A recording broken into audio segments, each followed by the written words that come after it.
देखिए बच्चे, यहाँ पे आपका बेटा चैप्टर स्टार्ट हो रहा है।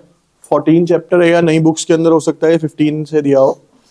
चैप्टर का नाम है बच्चे यहाँ पे प्रोविजन और रिजर्व्स। ठीक है, जब हम प्रोविजन और रिजर्व की बात करते हैं तो दोनों हमें सिंपल सेम से लगते हैं, क्योंकि प्रोविजन का मतलब भी क्या होता है, पैसे को निकालना। जैसे हमने क्या बनाया, प्रोविजन फॉर डेप्रिसिएशन बनाया, प्रोविजन फॉर डाउटफुल डेब्ट्स बनाया, प्रोविजन फॉर आपका क्या बनता है, डिस्काउंट ऑन डेटर बनता है।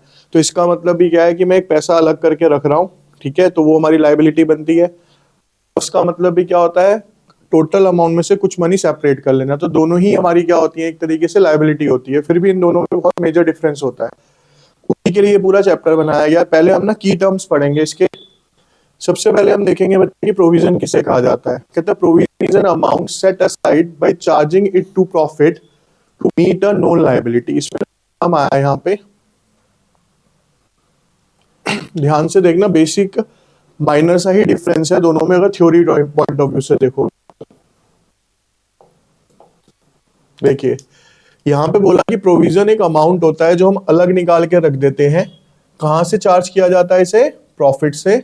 किसके लिए किया जाता है बेटा, एक नॉन लायबिलिटी के लिए। नॉन लायबिलिटी का मतलब देखो, तीन नाम लूंगा, तीन नाम में से एक पहला आया आपका प्रोविजन फॉर डेप्रिसिएशन, यानी मेरे को पता है कि हर साल डेप्रिसिएशन लगेगा तो मैं उसके लिए प्रोविजन बना रहा हूं। फिर मैंने बनाया प्रोविजन फॉर डाउटफुल डेब्ट, यानी कि पैसा डूब सकता है, उसके लिए मैंने प्रोविजन बनाया।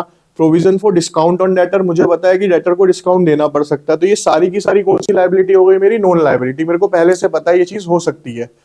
Amount of which is not determined and is accounted by making a best estimate. इसका अमाउंट हम पता नहीं लगा सकते, लेकिन एक बेस्ट एस्टिमेट लगाया जा सकता है। देखो मैं ये बोलता हूँ कि मेरे पास एक मशीनरी है, उस पर हर साल 10% का डेप्रिसिएशन लगेगा। तो क्या जरूरी है कि वो हर साल 10% के हिसाब से ही डेप्रिशिएट हो। एक एग्जांपल लेते हैं कि आपके पास एक गाड़ी है, ठीक है, उसकी एक औसतन लाइफ, एवरेज लाइफ जो दिल्ली के अंदर चलती है वो 15 साल है। पेट्रोल कार की एवरेज लाइफ कितनी दी हुई है गवर्नमेंट ने, पेट्रोल और डीजल 15 साल है। अब डीजल की शायद 10 है, ठीक है, 15 साल चलनी है। अब भाई एक बंदा कहता है कि मैंने 10 लाख रुपए की या 15 लाख की गाड़ी ली थी, तो 15 लाख 15 साल तक चलेंगे तो हर साल कितने से डेप्रिशिएट होगी, 1 लाख रुपए से। ये तो मेरा एक अनुमान था, एक सोचा हुआ था मैंने कि इतना हो सकता है। अब भैया ऐसा है कि 2 साल बाद उस गाड़ी का बहुत बेहतरीन एक्सीडेंट हो गया, तो डेप्रिसिएशन क्या हो गई, गाड़ी खत्म हो गई। तो यानी कि डेप्रिसिएशन में सिर्फ क्या कर सकता हूँ, एक एस्टिमेशन लगा सकता हूँ, उसके एग्जैक्ट वैल्यू हम पहले से प्री डिटरमाइंड नहीं लगा सकते, किसी भी मशीनरी की भी नहीं लगा सकते आप। ठीक है, अब इसके बाद आता है रिजर्व्स क्या है। कहता है it is an amount set aside out of profit. देखो फर्क क्या है, charge it to a profit, set aside a profit, फर्क समझो। अब बहुत ध्यान से देखना, ये आगे के लिए बता रहा हूं, ये इंटर के अंदर भी आता है ये क्वेश्चन। ठीक है, ध्यान से देखना इधर। ये बच्चे हमारे पास एक पीएनएल है, ठीक है। मुझे सिंपल आप ये बताओ, यहां पे इसका बेटा क्या आता है, नेट प्रॉफिट आता है, ये सबको पता है ना। जो हम प्रोविजन फॉर डेप्रिसिएशन लगाते हैं, provision for discount on debtor लगाते हैं, या डेप्रिसिएशन हो गया, डिस्काउंट फॉर डाउटफुल डेब्ट हो गया, ये कहां पे लगाया जाता है, इस नेट प्रॉफिट के बाद या इससे पहले, पहले।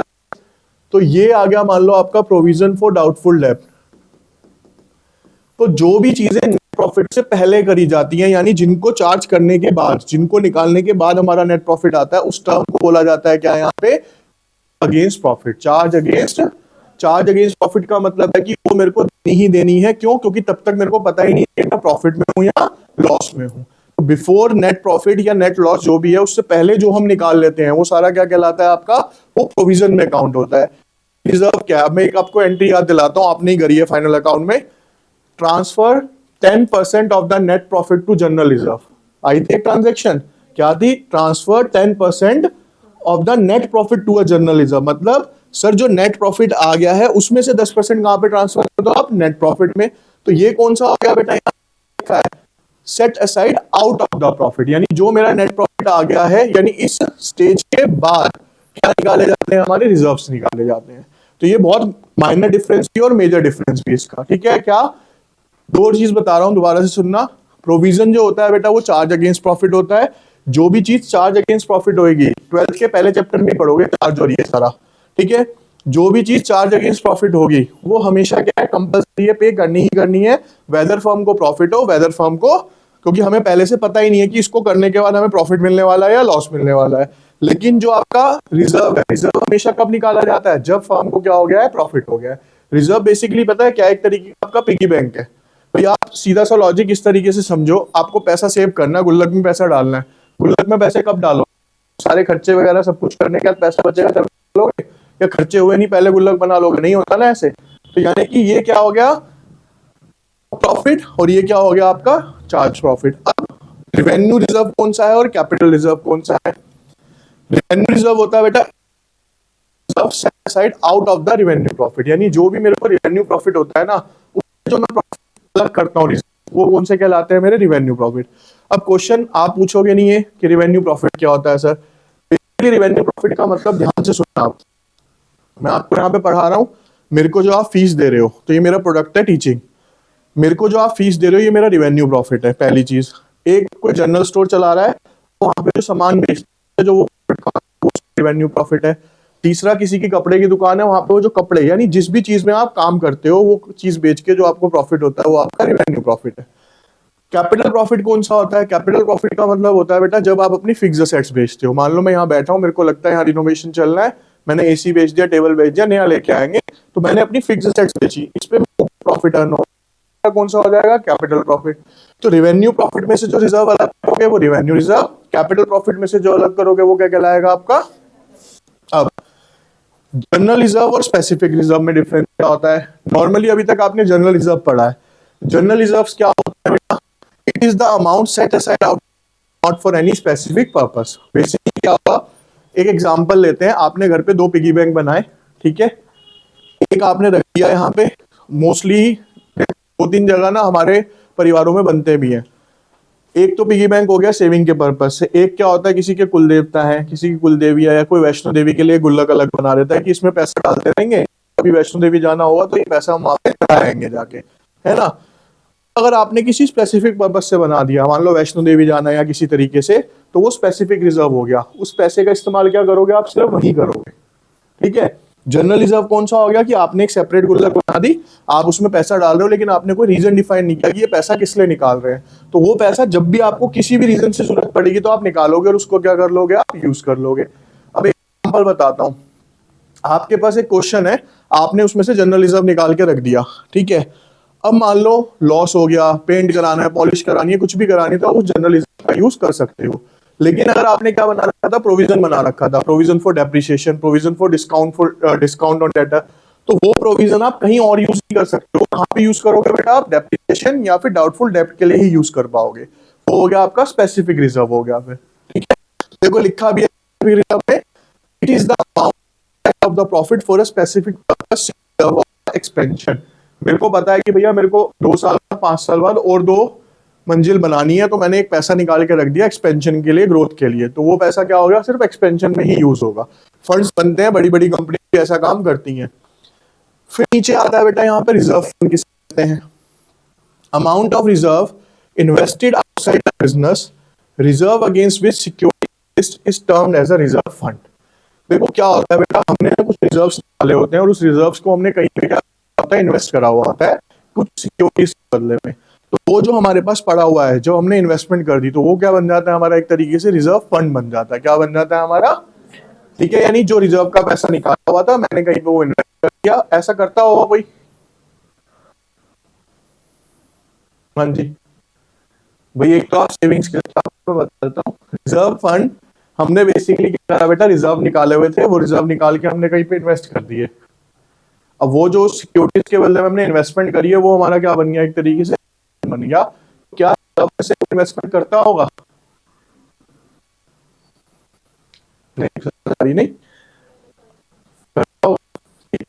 बात मैं बताता हूँ। आप रिजर्व फंड छोड़ दो, इसे समझते हो एक टर्म होता है बच्चे आज की डेट में,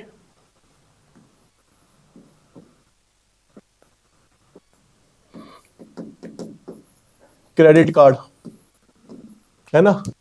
अब क्रेडिट कार्ड का एक सिंपल सा बताता हूँ, मान लो 1 तारीख है और उसकी बिलिंग डेट आपकी है हर महीने की 1 तारीख। क्रेडिट कार्ड का बेसिक सा रूल क्या होता है, मान लो आप को है, आपने ना इसमें से 1 लाख रुपए यूज कर लिया कहीं, आपका जो रेट होता है वो हर महीने की पहली तारीख को होता है, तो वो कब होगा? अप्रैल के बाद 1, और इसमें 20 डेज आपको एक्स्ट्रा मिलेंगे पेमेंट के लिए, तो 1 दिन ये और 20 दिन ये, टोटल कितने दिन मिल गए? ठीक है, कितने दिन मिलता है? 50 डेज विदाउट एनी इंटरेस्ट मिलता है, ठीक है, कोई ब्याज नहीं है। लेकिन उसके बाद अगर आप लेट हो तो कितना ब्याज आएगी? सारा दे जाएंगे सारा। तो इसका मतलब हुआ जिनको पता है, जिनको नॉलेज है, तो वो क्या करते हैं, किसी भी स्ट्रक्चर के थ्रू इस पैसे को निकलवा लेते हैं। उन्हें पता है भैया कहीं से टिप आई हुई है कि शेयर मार्केट ना, ये जो शेयर है 10 दिन के अंदर इसमें 10% या 20% का रेज होने वाला है, ग्रोथ होने वाली है।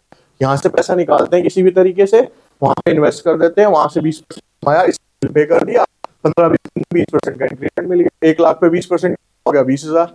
तो अगर आप 10 में 20,000 कमा रहे हो, अच्छा अमाउंट है, ठीक है। लेकिन इसको करने के लिए नॉलेज भी चाहिए, सब चाहिए, क्योंकि अगर आप पे नहीं कर पाए, सबसे पहले तो जिस दिन अगले दिन ही आपके 600 रुपए लग जाते हैं चार्ज के, ठीक है। और पर डे का इंटरेस्ट फिर टोटल अमाउंट पे 3%, यानी पर डे आपके 1 लाख पे 3,000 रुपए लगते रहेंगे इंटरेस्ट के।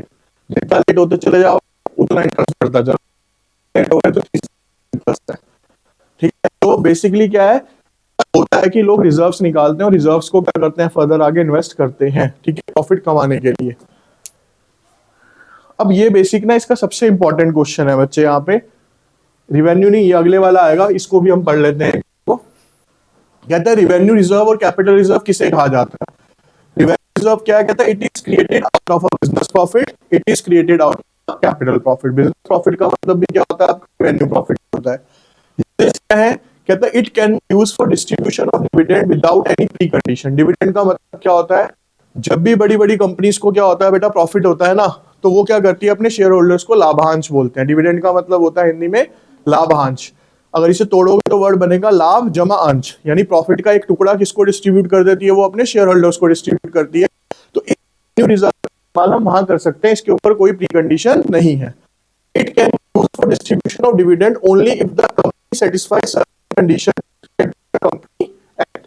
इसके अंदर कुछ कंडीशन होती है, आप उसे फुलफिल करते हो कंपनी एक्ट के द्वारा जो कंडीशंस दी गई हैं, तो आप इसका पैसा कहां पे डिविडेंड में यूज कर सकते हो, अदर यूज नहीं कर सकते। It is created for strengthening and meeting the unforeseen contingencies or some specific purpose। देखो बेटा, रेवेन्यू रिजर्व किसके लिए बनते हैं? अपनी फाइनेंशियल पोजीशन को स्ट्रॉन्ग करने के लिए, और आने वाले समय में अचानक हमें किसी पैसे की जरूरत पड़ेगी उसके लिए।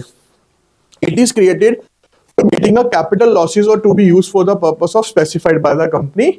कैपिटल लॉसेस का मतलब मेरे को मशीन लेनी है, मेरे को कुछ ऐसा काम करना जो बड़ा काम है, फिक्स्ड एसेट से रिलेटेड, या जो कंपनी एक्ट के अंदर प्रिस्क्राइब चीजें हैं वही आप करोगे, अदरवाइज आप नहीं करोगे। अब इसके अंदर बेटा ये सबसे इंपॉर्टेंट क्वेश्चन है, हर बार एग्जाम में आता है, रिजर्व और प्रोविजन के बीच का डिफरेंस बताओ। स्कूल में भी बहुत ज्यादा कराएंगे आपको, ये होगा चैप्टर, ठीक है। देखिए सबसे बेटा आगे डिफरेंस आपको पहले ही क्लियर करा दिया। रिजर्व क्या है, यहाँ पहले देख लो, रिजर्व आपका रिजर्व और प्रोविजन। रिजर्व है बेटा appropriation of profit. Appropriation of profit का मतलब प्रॉफिट के बाद। कब होता है ये? प्रॉफिट के। ये क्या होता है बेटा आपका? चार्ज ऑन प्रॉफिट, यानी प्रॉफिट निकालने से पहले। To strengthen the financial position and to meet unforeseen liabilities losses. ये कंपनी की पोजीशन को मजबूत करने के लिए, और जो लायबिलिटीज हमें नहीं पता उसके लिए बनाया जाता है। प्रोविजन हमेशा किसके लिए बनाया जाता है? नॉन लायबिलिटीज के लिए बनाया जाता है। टिक करवाया था ना आपको, नॉन लायबिलिटीज मतलब जो मेरे को पहले से पता है। कहता है it is made to meet the non liability contingency if the amount is not determined. It is debited to the P&L appropriation account, hence profit is not affected। Profit and loss appropriation account 12th class के first chapter में पढ़ोगे। जब बेटा हमारे पास profit आ जाता है ना, उस प्रॉफिट को हमें पार्टनर्स के बीच में डिस्ट्रीब्यूट करना होता है, उसके लिए एक अकाउंट बनाया जाता है जिसका नाम क्या होता है? P&L appropriation account. तो ये अमाउंट कहां पे जाता है? P&L एप्रोप्रिएशन में जाता है। It is debited to the P&L account, hence profit is reduce, क्योंकि ये प्रॉफिट के अंदर से निकाला जाता है पहले ही, तो ये क्या होता है आपका? P&L अकाउंट के अंदर आता है। It may be invested outside the business. इसको आप बिजनेस से बाहर भी कहीं पे इन्वेस्ट कर सकते हो। इट इज नॉट इन्वेस्टेड, इसको आप बाहर इन्वेस्ट नहीं कर सकते। Unutilised part can be distributed as a dividend. अगर आपके पास रिजर्व में से कुछ पैसा बच जाता है तो आप उसे डिविडेंड के रूप में आगे डिस्ट्रीब्यूट कर सकते हो। इट रिड्यूसेस डिविजिबल प्रॉफिट, तो आपका प्रॉफिट कम हो जाएगा डिविजिबल वाला। It can not be use for the distribution as a profit and dividend, it reduces the net profit. इसको हम नहीं कर सकते क्योंकि इसका इफेक्ट किस पे पड़ता है? हमारे नेट प्रॉफिट पे पड़ता है। Created as a prudent out of a profit. ये क्यों बनाया जाता है? अगर मान लो एक क्वेश्चन पूछ ले कोई आपसे, क्लास में टीचर पूछ ले कि बेटा रिजर्व्स क्यों बनाते हैं, तो आपका आंसर होगा sir due to the principle of prudence principle. Prudence principle क्या कहता है, आने वाले लॉसेस के लिए अपने आप को प्रिपेयर करके रखो, इसलिए सर हम रिजर्व बनाते हैं। It is made out of a legal necessity. और बेटा प्रोविजन बनाना कंपनी एक्ट के द्वारा कंपलसरी है, मेमोरेंडम ऑफ एसोसिएशन के अंदर डिफाइन होता है कि प्रोविजन बनाना ही पड़ेगा कंपनी को एक लीगल ऑब्लिगेशन में। Presentation a reserve is shown on the liability of balance sheet under of reserve and surplus, balance sheet में आता है। It is also shown in the liability, show होता है बेटा ये करंट लायबिलिटी के ऊपर किया जाता है। ठीक है।